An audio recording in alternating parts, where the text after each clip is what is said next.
Oke, jadi kalau kita ngomongin smartphone mid-range itu kayak nggak ada habisnya ya. Baru muncul, dari brand lain muncul lagi. Dan yang muncul ini kita klaim dengan yang terbaik di kelasnya.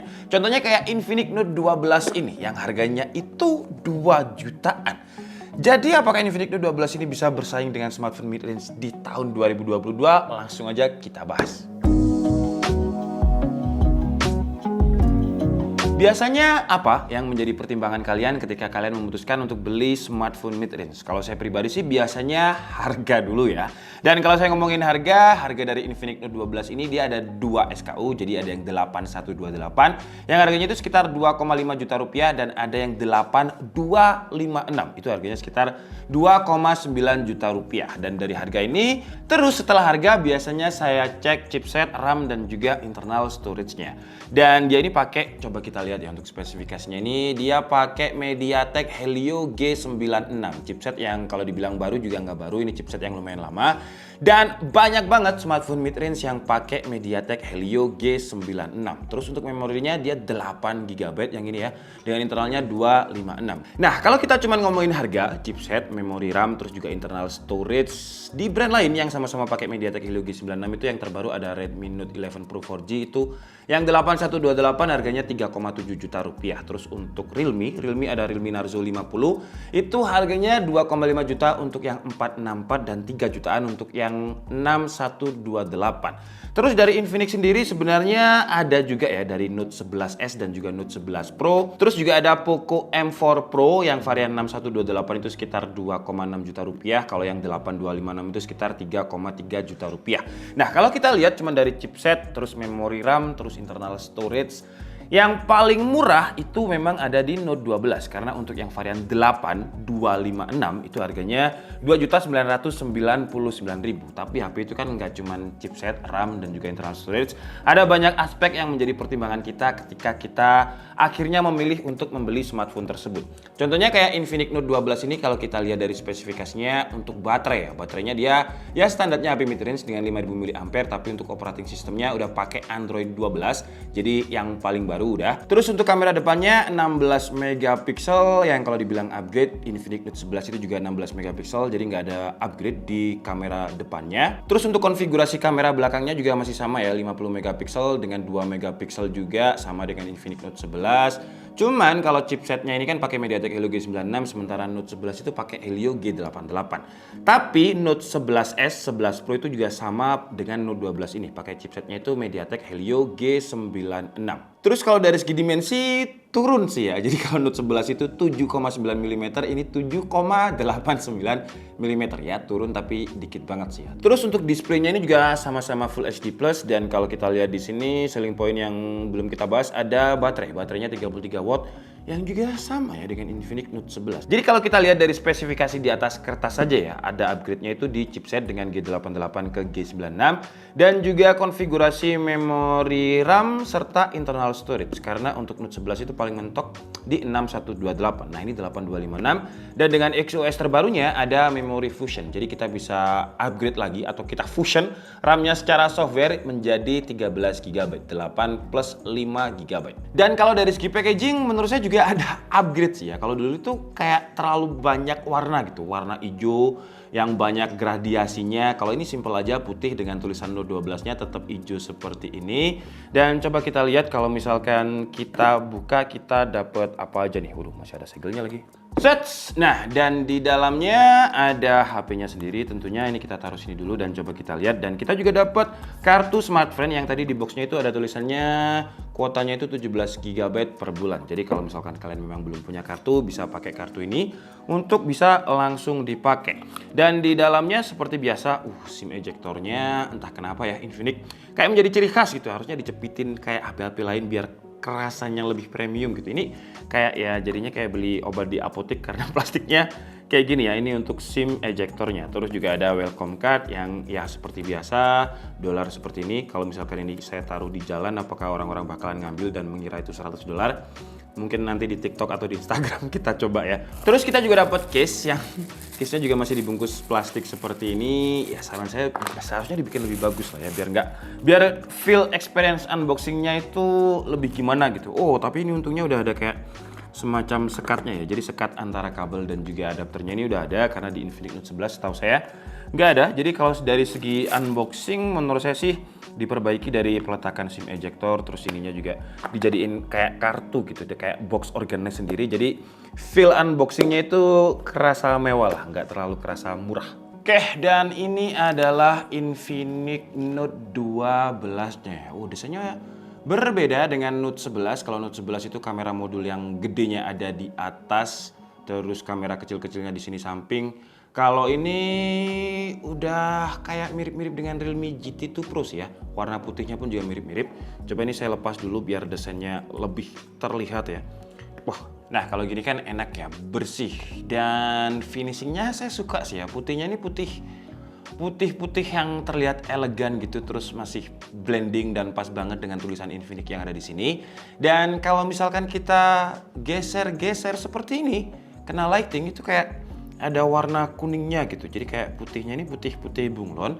Terus untuk permukaan yang di sini dia agak matte, sedangkan yang di bagian bingkai kamera ini ada kayak perubahan tekstur. Jadi di sini agak glossy. Terus untuk bingkai kameranya ini menurut saya juga pas ya dengan warna tulangnya, warna finishingnya. Di sini juga ada tulisan 50 megapiksel.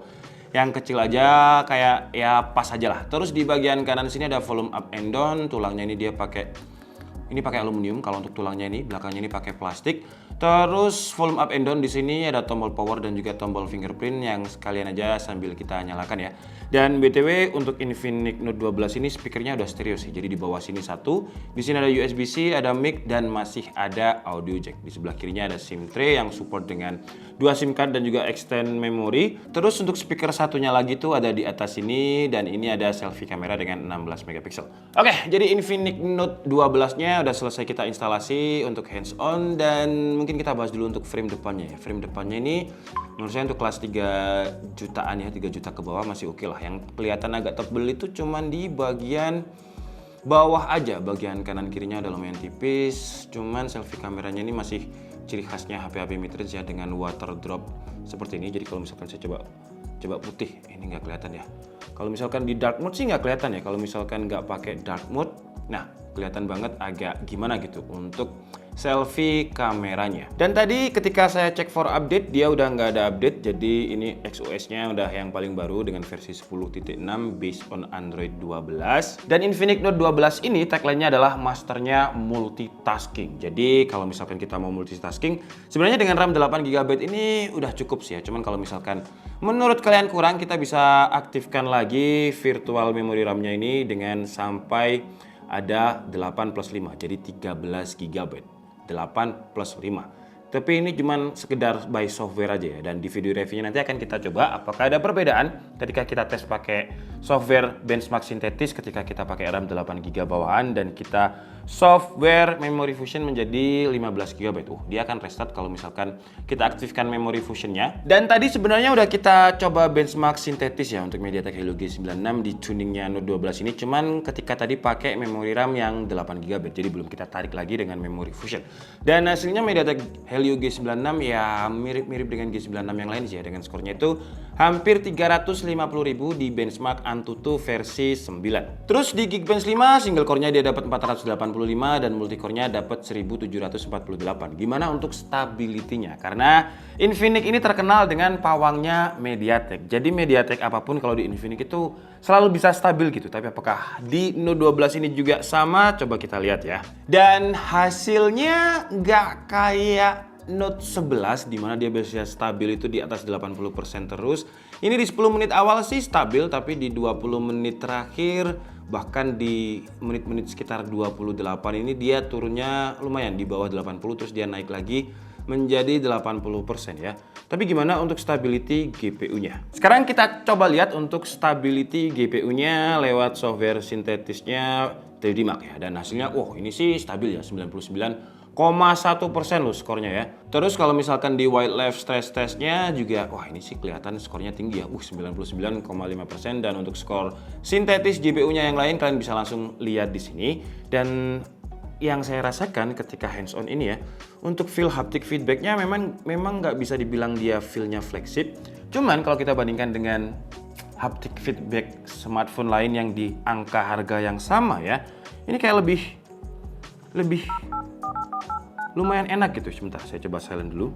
Ini kayak lebih soft, ketika ditekan itu juga nggak getar semuanya. Jadi contohnya misalkan saya ketik angka 4 ini ya. Nah, yang getar itu angka 4, 1, dan 7. Kalau misalkan midrange yang lain itu kayak hampir seluruhnya.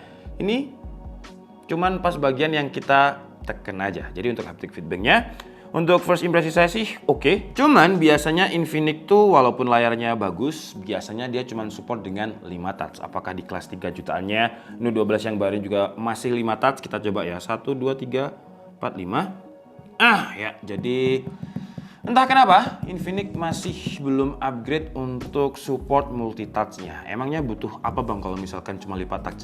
Ya kalau misalkan kalian, karena saya lihat banyak juga player PUBG yang main itu bisa sampai 6 jari gitu ya.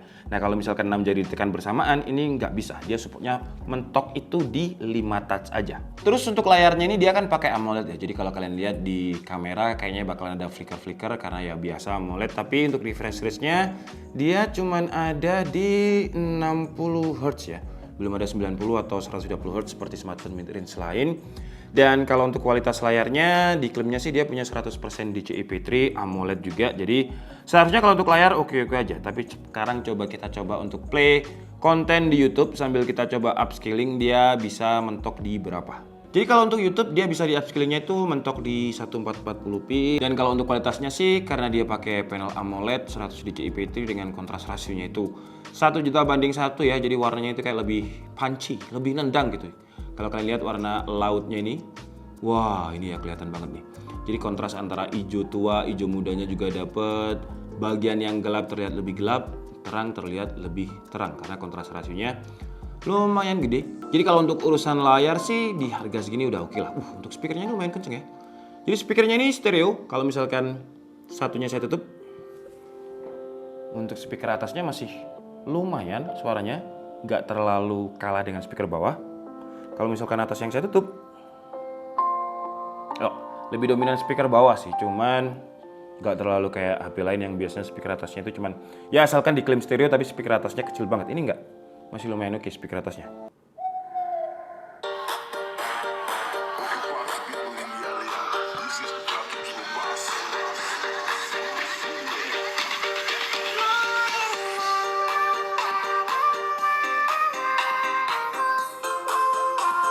Suaranya memang dominan ke treble tapi bassnya ini masih cukup ada empuknya lah, nggak terlalu cempreng gitu. Dan ini udah pakai volume 100%.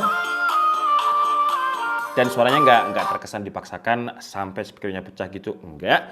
Oke, jadi mungkin sekarang kita coba untuk kameranya ya. Untuk yang lainnya nanti kita tes lebih detail lagi di reviewnya.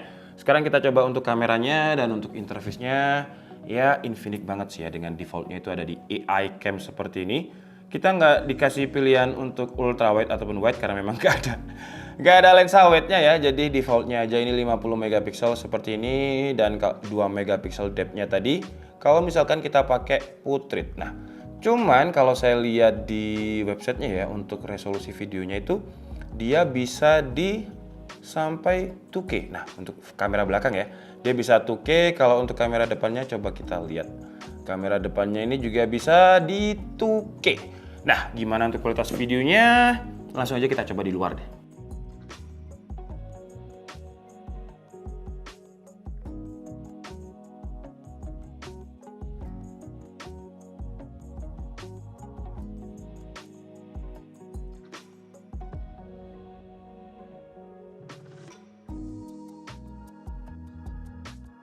Oke, jadi ini adalah kualitas kamera depan dari Infinix Note 12 yang sebenarnya ini kondisi langitnya lumayan gelap ya, karena ini udah jam 5, hampir setengah 6. Cuman kalau saya lihat di layarnya Infinix ini dengan kondisi cahaya yang agak kurang masih lumayan oke loh ya.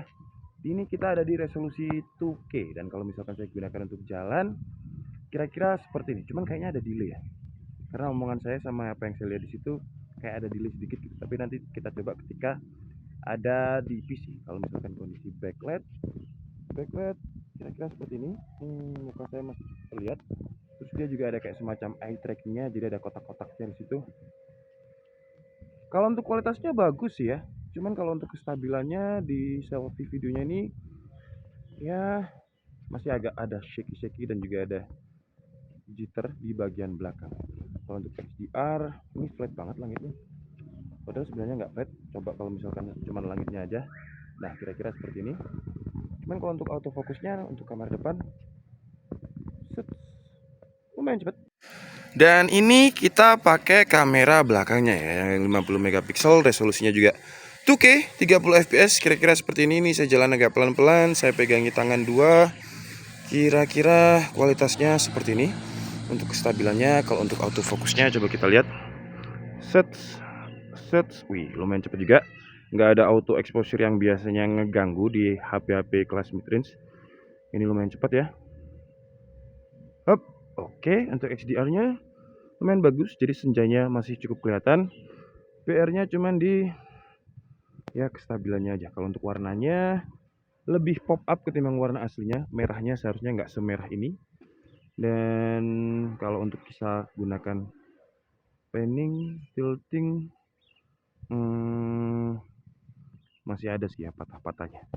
Cuman sayangnya dengan layar yang menurut saya udah bagus ya, AMOLED 100% DCI-P3, untuk Netflix-nya dia belum support dengan L1 ya, jadi belum bisa memutar konten Full HD. Dan kalau kalian tanya apakah dia ada NFC, langsung aja kita coba lihat kalau di Action Center-nya ini, apakah dia ada NFC. Skid Mode, Device Control, mana nih NFC-nya nih? Kalau di sini sih nggak ada. Cuman walaupun di sini nggak ada, biasanya di setting tuh kita coba ketik aja ya langsung di sini dengan NFC. Wah, nggak ada sih harusnya. Wah, coba kita ketik aja di setting deh, biar lebih valid lagi apakah dia ada NFC-nya. NFC. Iya, dan hasilnya memang nggak ada ya. Jadi untuk Infinix Note 12 ini dia belum ada NFC. Terakhir mungkin kita cek untuk sensornya. Jadi kalau untuk sensor yang absen itu temperatur sensor dan juga pressure sensor. Untuk gyro ada, tapi apakah dia software atau hardware nanti kita cek aja pas video reviewnya. Oke, jadi mungkin cukup segitu aja ya video unboxing dan juga hands on dari Infinix Note 12 kali ini. Dan menurut saya dengan harga 2,9 juta memang kalau secara chipset, RAM dan juga konfigurasi internal storage dia yang paling murah ya, karena harganya nggak sampai 3 juta untuk yang varian 8128 dengan MediaTek Helio G96. Tapi sekali lagi, bukan hanya chipset, RAM dan juga internal storage yang menjadi satu-satunya alasan untuk orang beli smartphone. Ada baterai, ada support fast chargingnya berapa, konfigurasi kameranya, terus juga user interface, OS-nya, macam-macamnya yang nanti mungkin akan kita bahas di video reviewnya aja dan coba kita bandingkan dengan kompetitornya, apakah dengan harga segini dia worth it untuk dibeli. Tapi untuk sementara, karena ini masih hands on, jadi saya belum bisa komentar banyak sih ya. Oke, jadi mungkin cukup segitu aja video kita kali ini. Saya minta maaf kalau ada kesalahan dalam menyampaikan informasi. Seperti biasa, kalian bisa mengkoreksinya di kolom komentar. Saya Dika Sabudi and see you on the next video. Bye-bye.